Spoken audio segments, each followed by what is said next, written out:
لیکن پھر شیطان غرور کا شکار ہو گیا۔ اس نے مٹی کے پلے یعنی حضرت آدم علیہ السلام کو سجدہ کرنے سے انکار کر دیا۔ جب اللہ تعالیٰ نے حضرت آدم علیہ السلام کو مٹی سے بنایا تو سب کو کہا کہ ان کو سجدہ کیا جائے، لیکن ابلیس کے اندر ایک غرور تھا۔ اس نے کہا کہ میں آگ سے بنا ہوا ہوں، یہ مٹی سے بنا ہے، میں اسے کیوں سجدہ کروں؟ اس نے سجدہ کرنے سے انکار کر دیا، اور یہاں سے کھیر اور شرک کی طاقتوں کے درمیان جنگ کا آغاز ہو گیا۔ قدیم صحائف نے لکھا ہے کہ جب شیطان کو حضرت آدم علیہ السلام کو سجدہ کرنے کا حکم دیا گیا تو اس نے حضرت آدم علیہ السلام پر حقارت سے تھوک دیا تھا۔ شیطان کا تھوک حضرت آدم علیہ السلام کے پیٹ پر گرا تھا، اور اس کے بعد اللہ تعالیٰ نے حضرت جبرائیل علیہ السلام کو تھوک والی جگہ سے مٹی نکالنے کا حکم دیا تھا۔ حضرت جبرائیل علیہ السلام نے یہ مٹی نکالی تو حضرت آدم علیہ السلام کے پیٹ پر ایک چھوٹا سا سوراخ بن گیا۔ یہ سوراخ ناف کی شکل میں آج بھی ہمارے پیٹ پر موجود ہے۔ اللہ تعالیٰ نے اس ناف کی مٹی سے جس پر شیطان نے تھوکا تھا اس سے کتے کو بنایا۔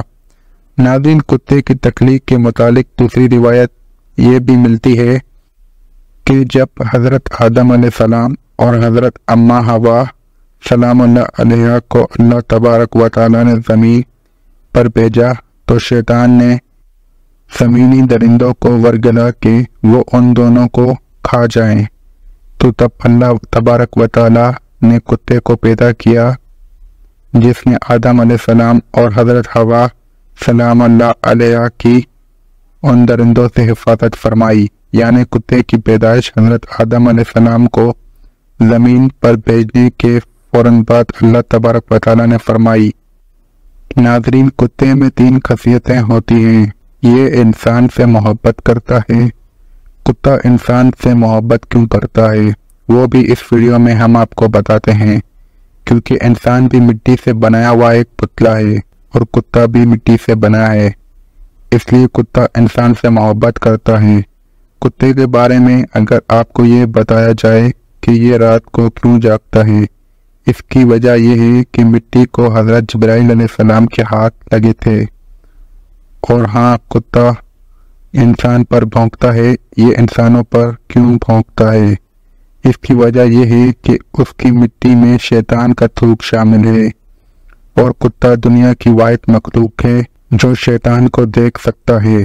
شاید یہی وجہ ہے کہ رات کے اندھیرے میں کب شیطانوں کے قافلے آسمانوں سے اترتے ہیں تو کتے اوپر دیکھ کر ایک خوفناک آواز نکالتے ہیں۔ ناظرین، غیر مسلم اقوام خاص کر یورپ میں تو اب کتے کو گھر کا ایک فرد سمجھا جاتا ہے۔ جن خواتین نے یہاں کتے پالے ہوتے ہیں تو وہ کہتی ہیں کہ اگر تمہیں مجھ سے محبت ہے تو میرے کتے سے بھی محبت کرنا ہوگی۔ یہاں تک کہ یورپ میں کتوں سے محبت اب حرام کاریوں میں بدل چکی ہے۔ بس یہ بات یاد رکھیے، کتا چاہے کتنا ہی وفادار کیوں نہ ہو، اگر آپ نے کھیتی کی حفاظت، شکار یا اپنے جانوروں کے ریوڑ کی حفاظت کے لیے نہیں پالا تو پھر روزانہ آپ کے اجر سے ایک قرات کم کیا جائے گا۔ اور یہ بھی یاد رکھیں، حضور اکرم صلی اللہ علیہ وسلم نے ایک قرات کو اوٹ پار سے تشبیہ دی ہے۔ اب آپ خود اندازہ کر لیجئے کہ کس قدر اجر آپ روزانہ گوا رہے ہیں۔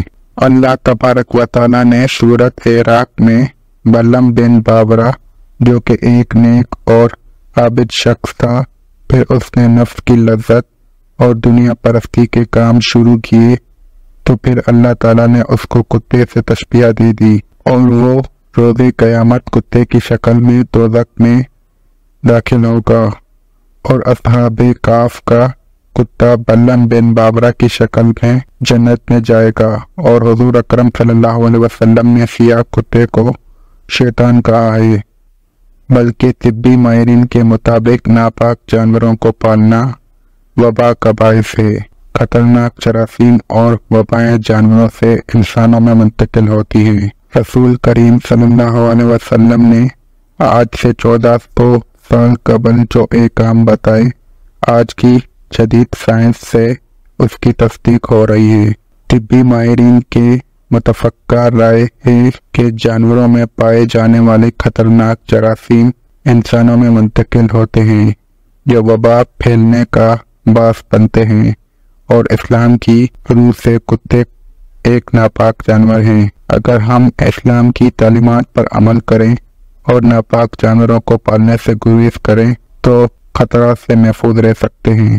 افسوسناک بات یہ ہے کہ آج کتوں، بیلوں اور دوسرے ناجس جانوروں کو پالنے کا فیشن بن چکا ہے، بلکہ پالتو جانوروں کو اسٹیٹس سمبل سمجھا جاتا ہے۔ ناظرین، اسلام نے مسلمانوں کو حکم دیا ہے کہ جس برتن میں کتا منہ ڈال دے اسے پاک کرنے کے لیے 7 مرتبہ دھویا جائے۔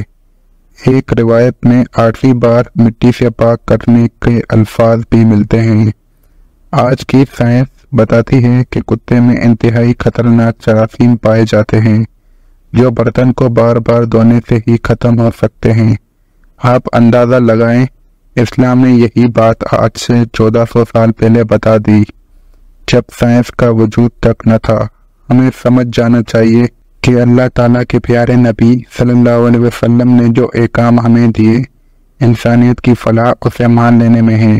اس کے مقابلے میں عقل کے گھوڑے دوڑا کر دلائل دینے سے گریز کرنا چاہیے۔ ایک انگریز ڈاکٹر نے اس پانی کی جس میں کتے نے منہ ڈالا تھا خوردبین کے ذریعے تحقیق کی۔ اسے پتہ چلا کہ اس پانی میں کتے کے لعاب کے جو جراثیم آ جاتے ہیں وہ مٹی کے سوا کسی اور چیز سے نہیں مرتے، کیونکہ مٹی میں نشادر وافر مقدار میں ہوتا ہے جو کسی چیز میں نہیں ہوتا، اور یہ کتے کے لعاب میں پائے جانے والے تمام جراثیموں کو ختم کرنے کے لیے کافی ہوتا ہے۔ اسی لیے نبی کریم صلی اللہ علیہ وسلم نے مٹی کا نام لیا تھا، بازاروں میں نشادر تلاش کرنا نہ پڑے۔ اسی طرح ایک فرانسیسی ڈاکٹر اور اس کی ڈاکٹر بیٹی مصر میں مقیم تھے۔ جب باپ نے یہ حدیث پڑھی تو فوری طور پر کتے کے سامنے ایک برتن میں پانی رکھ دیا۔ جب وہ اس کو پی چکا تو انہوں نے خوردبین سے دیکھا کہ اس میں جراثیم موجود تھے۔ پانی گرا کر کئی بار دھویا گیا مگر ہر بار جراثیم برتن میں موجود تھے۔ جب مٹی سے مانجا گیا اور پھر دھو کر خوردبین میں چیک کیا تو جراثیم نہ صرف بالکل ختم ہو گئے تھے بلکہ برتن بھی پاک اور صاف ہو گیا تھا۔ اس پر دونوں باپ بیٹی مسلمان ہو گئے۔ ناظرین، قرآن پاک میں اصحاب کہف کا تذکرہ ملتا ہے، جہاں ان کے کتے کا ذکر آیا ہے۔ وہاں امام قرطبی نے لکھا ہے کہ اس شریعت میں کتے پالنے کی اجازت ہوگی، اس لیے انہوں نے کتا ساتھ لیا ہوگا یا کسی کی بکریوں کی حفاظت کے لیے لیا تھا۔ اور فروعی احکام میں ایسا ہوتا رہتا ہے کہ مختلف شریعتوں میں فروعی احکام مختلف دیے گئے۔ بہرحال اصحاب کہف کے واقعے سے کتے کو پالنے کے جواز پر استدلال کرنا درست نہ ہوگا۔ اسی طرح مفسرین کرام نے جہاں اصحاب کہف کا ذکر کیا ہے تو وہاں سے اس بات کی بھی وضاحت فرمائی ہے کہ اصحاب کہف کا کتا صلاح کے ساتھ رہا اور اس کی برکت سے اللہ تعالیٰ نے قرآن مجید میں اس کا ذکر فرما دیا۔ یہ اس کتے کی جزوی فضیلت تھی۔ اصحاب کہف کے کتے سے متعلقہ کتے کی فضیلت پر استدلال کرنا درست نہیں۔ ناظرین، یہاں قابل غور بات یہ ہے کہ اللہ تعالیٰ اور اس کے رسول صلی اللہ علیہ وسلم نے انسانوں کے لیے جو احکام بنائے ہیں وہ ہر لحاظ سے انسانوں کے لیے مفید ہیں۔ ایک مسلمان کے لیے یہ بات کافی ہونی چاہیے کہ اللہ تعالیٰ نے اس کام سے روکنے کا حکم دیا ہے، کیونکہ ایک مومن کی شان یہ ہے کہ اللہ تعالیٰ کے نبی صلی اللہ علیہ وسلم نے جس کام کرنے کا حکم دیا ہے وہ کریں اور جس کام سے منع کیا ہے اس سے رک جائے۔ اس کا نام اطاعت ہے اور اس سے انحراف نافرمانی کہلاتا ہے۔ اگر ہم عقل اور موکس ڈاکس کی بنیاد پر وہ کام کرنا شروع کر دیں گے جس سے منع کیا ہے تو اس کا نتیجہ سوائے نقصان کے کچھ نہیں ہوگا۔ اللہ تبارک و تعالیٰ سے دعا ہے کہ اللہ تعالیٰ ہمیں حضور نبی صلی اللہ علیہ وسلم کے بتائے ہوئے طریقے کے مطابق زندگی گزارنے کی توفیق عطا فرمائے، اور اللہ تعالیٰ ہمیں پاک صاف رہنے والا بنائے، اور اللہ تعالیٰ ہمیں ناپاکی اور گندگی سے محفوظ رکھے، آمین یا رب العالمین۔ ناظرین کمنٹ باکس میں اللہ تعالیٰ کے 99 ناموں میں سے ایک نام ضرور ٹائپ کریں۔ اللہ حافظ۔ ویڈیو اچھی لگی تو لائک اینڈ سبسکرائب کرنا مت بھولیں۔